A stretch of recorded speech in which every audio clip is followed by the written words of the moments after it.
नहमदुहु व नुसल्ली अला रसूलिहिल करीम अम्मा बाद फ़अऊज़ु बिल्लाहि मिनश शैतानिर रजीम बिस्मिल्लाहिर रहमानिर रहीम अस्सलामु अलैकुम व रहमतुल्लाहि व बरकातुहू।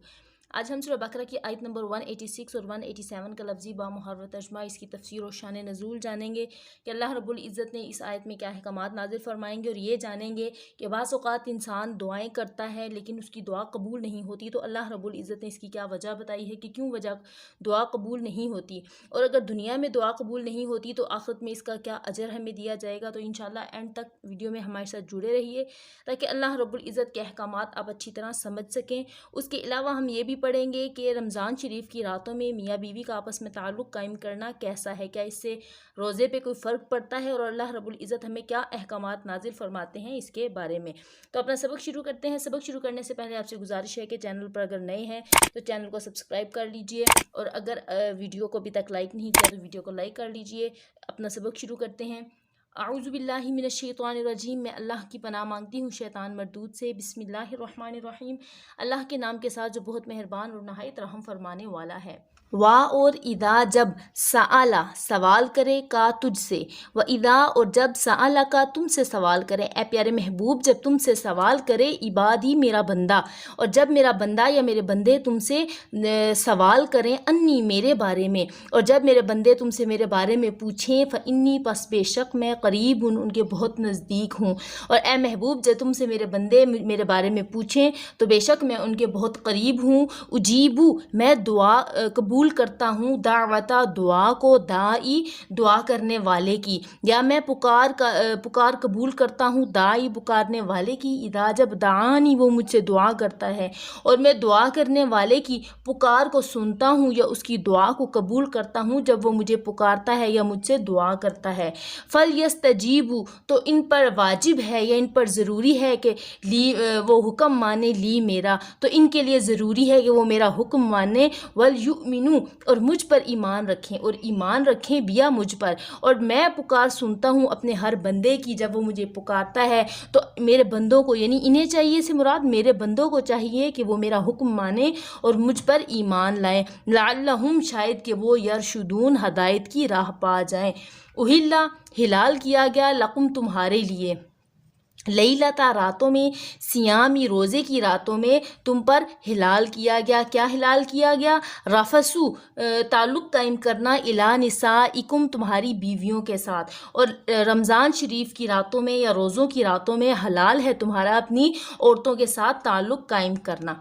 अब ऊपर वाली आयत जो हमने पढ़ी व इदा सअलका इबादी, अब इसके बारे में थोड़ी डिटेल में आपको बता दूं कि इसका शान नज़ूल ये है कि ये सहाबा कराम के एक ग्रोह के बारे में आयत मुबारक नाजिल हुई कि उन्होंने अपनी कमाल मोहब्बत और अल्लाह ताला से अपनी अक़ीदत और अपनी मोहब्बत की फरावानी में नबी सल्लल्लाहु अलैहि वसल्लम से ये पूछा, सवाल किया कि अल्लाह रब्बुल इज़्ज़त कहाँ पर है। तो अल्लाह रब्बुल इज़्ज़त ने उनके जवाब में ये आयत मुबारक नाजिल फरमा दी कि ए प्यारे महबूब जब आपसे मेरा कोई बंदा मेरे बारे में पूछे तो इनको ये कहो कि मैं उनके बहुत करीब हूँ। इससे ये पता चला कि अल्लाह रब्बुल इज़्ज़त के लिए ज़मान और मकान की कैद करना जो है वो शिरक है। अल्लाह ताला इन चीज़ों से बेनियाज है। अल्लाह रब्बुल इज़्ज़त हर जगह है, हर मकाम पर है, और कोई उसके लिए मकाम मुतय्यन करना जो है वो शिरक अकबर है, यानी बहुत बड़ा शिरक है। अल्लाह पाक इस चीज़ से हमें महफूज फरमाए और तमाम उम्मत मुहम्मदिया, तमाम मुसलमानों, तमाम दुनिया को अपने हिफ्ज़ व अमान में रखे और तमाम के अकायद को दुरुस्त फरमाए, आमीन।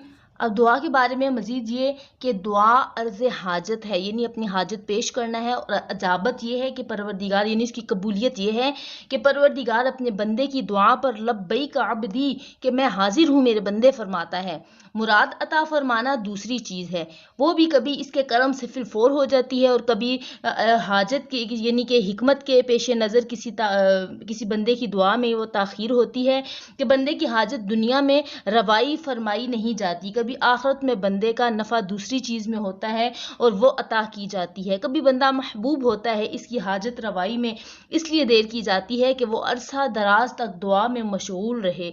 कभी दुआ करने वाले से सिद्क़ व इखलास वगैरह शराइत कबूल नहीं होते, इसीलिए अल्लाह के नज़दीक और मकबूल बंदों से दुआ कराई जाती है।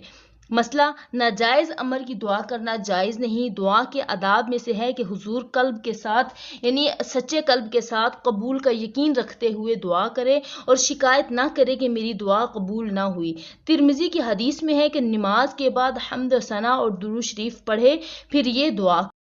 آگے ہے جی اہلا حلال کیا گیا لکم لیلۃ سیامی، اور تمہارے لیے حلال کیا گیا راتوں میں رمضان کی رفث الی نسائکم، تعلق قائم کرنا اپنی عورتوں کے ساتھ تمہارے لیے حلال ہے رمضان کی راتوں میں۔ ہننا وہ لباس ہیں، کون لباس ہیں؟ یعنی میاں بیوی، یہ عورت کے بارے میں بات ہو رہی ہے کہ وہ لباس ہے لکم تمہارے لیے، کہ مردوں عورتیں تمہارا لباس ہیں، وانتم اور تم لباس لہن ان کے لیے، یعنی میاں بیوی ایک دوسرے کے لباس سے مراد یہ ہے کہ اللہ رب العزت نے انہیں تنہائی کا ساتھی بنایا ہے۔ اللہ رب العزت نے ان کے لیے کوئی پردہ، کوئی ایسی چیز جو ہے ان کے درمیان میں حائل نہیں ہے، اس لیے ان کو ایک دوسرے کا جو ہے وہ لباس کہا گیا، کیونکہ عورتیں اپنے مردوں کے ساتھ اور مرد اپنی عورتوں کے ساتھ کبھی بھی جو ہے وہ خیانت نہ کریں، اس لیے اتنا بڑا لقب یعنی لباس کے طور پہ ان کو مخاطب کیا کہ تم ان کے لباس ہو اور وہ عورتیں تمہارا لباس ہیں۔ عالمہ جانتا ہے اللہ انکم بے شک تم تھے تختانون خیانت کرنے والے انفسکم اپنے نفسوں کے ساتھ، پس بے شک تم خیانت کرنے والے تھے اپنے نفسوں کے ساتھ، فتابہ پس رجوع کیا علیکم تم پر، وعفا اور درگزر کیا عنکم تم سے، اور بے شک اللہ تعالیٰ نے تمہاری طرف رجوع کیا اور تم سے درگزر کیا۔ شان نزول شرائع سابقہ میں افطار کے بعد کھانا پینا، مجامت کرنا نماز عشاء تک حلال تھا، بعد نماز عشاء یہ سب چیزیں حرام ہو جاتی تھیں۔ یہ حکم زمانہ اقدس تک باقی تھا۔ بعض صحابہ کرام سے رمضان کی راتوں میں بعد عشاء مباشرت وقوع میں آئی، ان میں حضرت عمر رضی اللہ تعالیٰ عنہ بھی تھے۔ اس پر وہ حضرات نادم ہوئے اور درگاہ رسالت میں عرض کیا، اللہ تعالیٰ سے جو ہے وہ معافی کی درخواست کی، تو اللہ تعالیٰ نے انہیں معاف فرمایا اور یہ آیت مبارکہ نازل ہوئی اور بیان کر دیا گیا کہ آئندہ کے لیے رمضان کی راتوں میں مغرب سے صبح صادق تک مجامت کرنا یعنی میاں بیوی کا آپس میں تعلق قائم کرنا حلال کیا گیا ہے۔ اس خیانت سے وہ مجامت مراد ہے جو قبل اباحت رمضان کی راتوں میں مسلمانوں سے سرزد ہوئی تھی۔ اس کی معافی کا بیان فرما کر ان کو تسکین فرمائی گئی، مطلب کہ جیسے ہم نے آیت مبارکہ میں پڑھا کہ اللہ تعالیٰ جانتا ہے کہ تم میں سے کچھ لوگ خیانت کرنے والے تھے اپنی نفسوں کے ساتھ، تو اس میں وہ خیانت مراد ہے، جیسے کہ ابھی میں نے پچھلی آیت میں پچھلے حصے میں جو ہے وہ شان نزول میں آپ کو بتایا کہ بعض صحابہ کرام سے غلطی سے جو ہے وہ عشاء کے بعد جو ہے وہ انہوں نے اپنی ازواج کے ساتھ جو ہے وہ تعلق قائم کیا، جس پر انہیں ندامت بھی ہوئی، تو اس پر اللہ رب العزت نے یہ آیت مبارکہ نازل فرمائی۔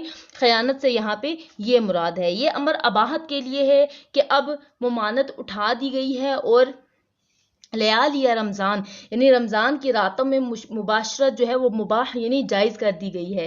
اس میں ہدایت ہے کہ مباشرت نسل اولاد حاصل کرنے کی نیت سے ہونی چاہیے جس سے مسلمان بڑھیں اور دین قوی ہو۔ مفسرین کا ایک قول یہ بھی ہے کہ معنی یہ ہے کہ تعلق قائم کرنا یعنی مباشرت کرنا موافق حکمت شرع ہو جاؤ۔ صدق اللہ العظیم۔ امید ہے کہ آپ کا آج کا سبق آپ کو سمجھ آ چکا ہوگا۔ اگر اس کے بارے میں کچھ پوچھنا چاہیں تو کمنٹس میں پوچھیے گا، کوشش کروں گی سمجھانے کی، اور ویڈیو کو اگر ابھی تک لائک نہیں کیا تو لائک کر لیجئے۔ ملتے ہیں ایک نئی ویڈیو کے ساتھ، تب تک دعاؤں میں یاد رکھیے گا۔ جزاک اللہ خیرہ۔ اللہ حافظ۔